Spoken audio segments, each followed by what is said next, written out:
determination between a woman and her doctor. And just to respond to that, we're throwing out these words about women's health and women's protection.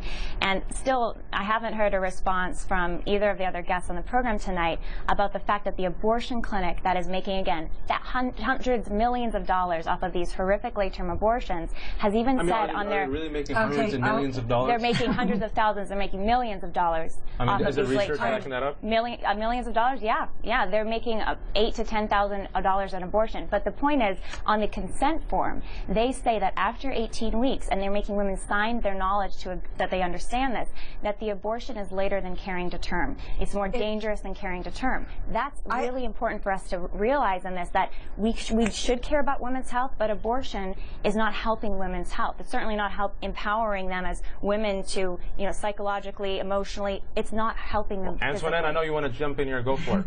I don't want to second guess their form, but when people are getting midterm abortions, there's usually health issues. I think it's very important, or one of the things they're trying to do is protect themselves from, this problem of medical malpractice and issues around that. And so when what they're saying is there may be, because of the medical issues that are involved, that there are risks, and they're notifying women about the risks, which I think is appropriate. Midterm abortions or even late-term abortions are often, one example I know of is a woman had cancer. And what happens when you have cancer is your immune system is depressed, and so that the cancer is going to kind of move faster through your body. And so one of the reasons that the clinic would offer the option of an abortion to a woman with cancer is to help her be able to fight off the cancer. Well, Antoinette, and so it's a very complicated issue. It is complicated.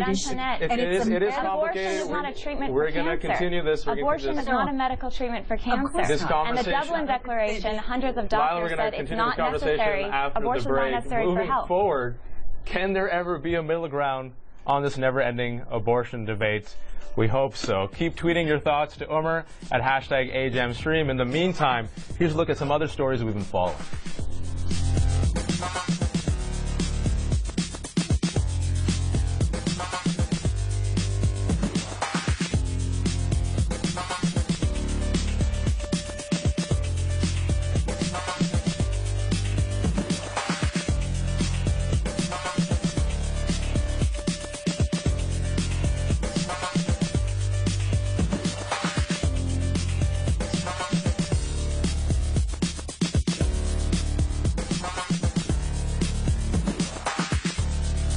Live with a human for a while, and you get to know a few things.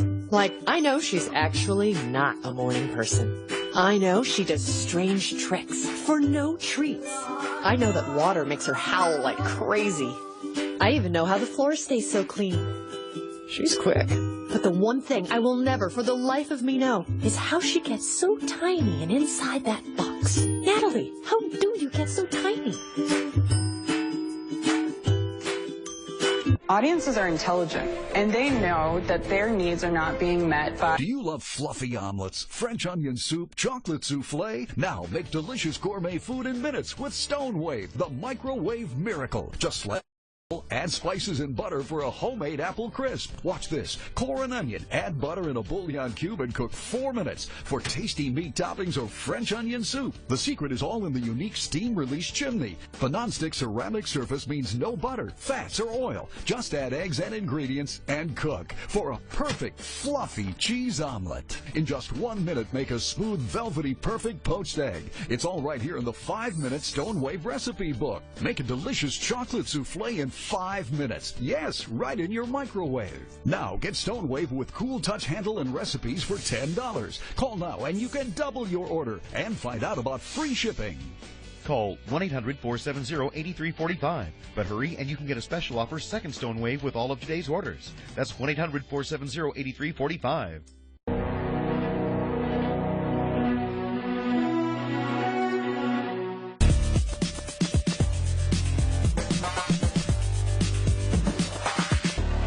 Can feel pain. The government should protect you from being destroyed by an abortion, which I imagine would be a very painful way to die. These bills, from Wisconsin to Washington, D.C., are not about allowing women to make informed choices. They are about attacking basic American freedoms. Does this fight sound familiar? It's the same battle being fought in Albuquerque, which is playing out in Congress. Just last week, Senator Lindsey Graham, you just saw him, introduced a bill blocking abortions beyond 20 weeks. So, before the break, we asked you, the community, whether there will ever be a middle ground for this age-old debate. Omar, we've got quite a few. Do we have any hope here? We do, I think, have some hope. Mel says there is no middle ground until idealism is removed from this debate. Personal reproductive rights should not be debated. That's kind of an interesting idea. We also have Emily here, who says that abortion is such a polarizing issue, it can be tough to find middle ground in the substance of legislation. Layla, what do you think? Is there such a thing as middle ground on an issue as contentious? Sure. I think that, if we're really talking middle ground and abortion through all 40 weeks, 20 weeks sounds very middle in between 1 and 40 weeks, but the discussion shouldn't be about middle ground. I think the discussion should be about human rights and true empowerment of women. This idea that abortion is an American freedom, that's totally, I think, perverse, because women's empowerment should not be reduced to being able to kill our children.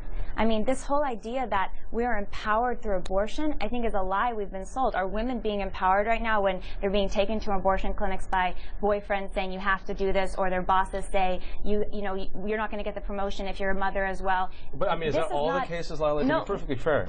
Of course. There are so many cases, but in every single one of these cases, you see with more severe cases, this desperation. I have to do this. This is where I have to go. That's when we can say we can do better as women than to kill children, especially these children that are feeling the pain.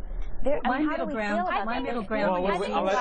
Obviously, Antoinette, disagree why when don't you it go comes first, to. and we'll get Tara. But Antoinette, speaking about women's rights here, what would be the consequences to women's rights if this passes? Well, I don't like a government that has control over women's bodies, like China. I think that's one of the beautiful things that Roe v. Wade did, in my mind, is make sure that we're a government where the government doesn't have the power to coerce women one way or another. In China, they're forcing, some of the history is that they've forced women to have abortions. That's, for me, unacceptable. All right, I want to go to community first. Omar. Tara, before I give you a chance to jump into this conversation, I actually have a couple of things for you to take a look at as well. Ivy here on Facebook says at 22 weeks, a woman would need to leave Albuquerque for a procedure. How would this play out?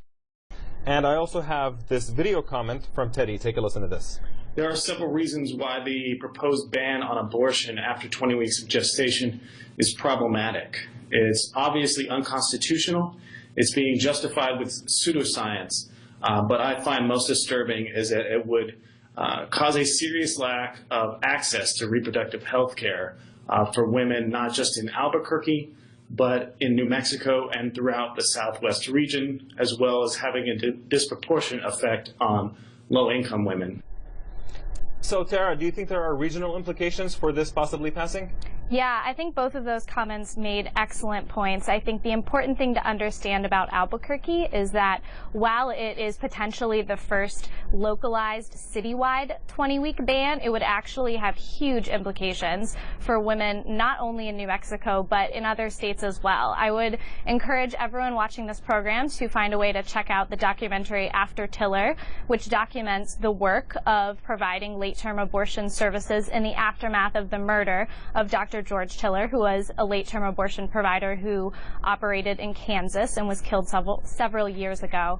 I think that documentary just does such a good job of illustrating the real shortage of abortion providers and the real struggle for abortion access for a lot of these really desperate women who are in circumstances where they would do just about anything to be able to access safe and legal medical care. And one of the clinics featured in After Tiller is actually this very clinic in Albuquerque, the Southwestern Women's Options Clinic.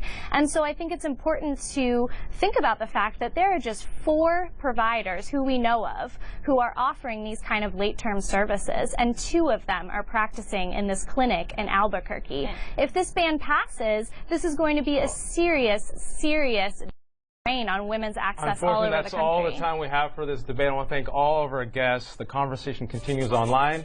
That's where you see me and Omar.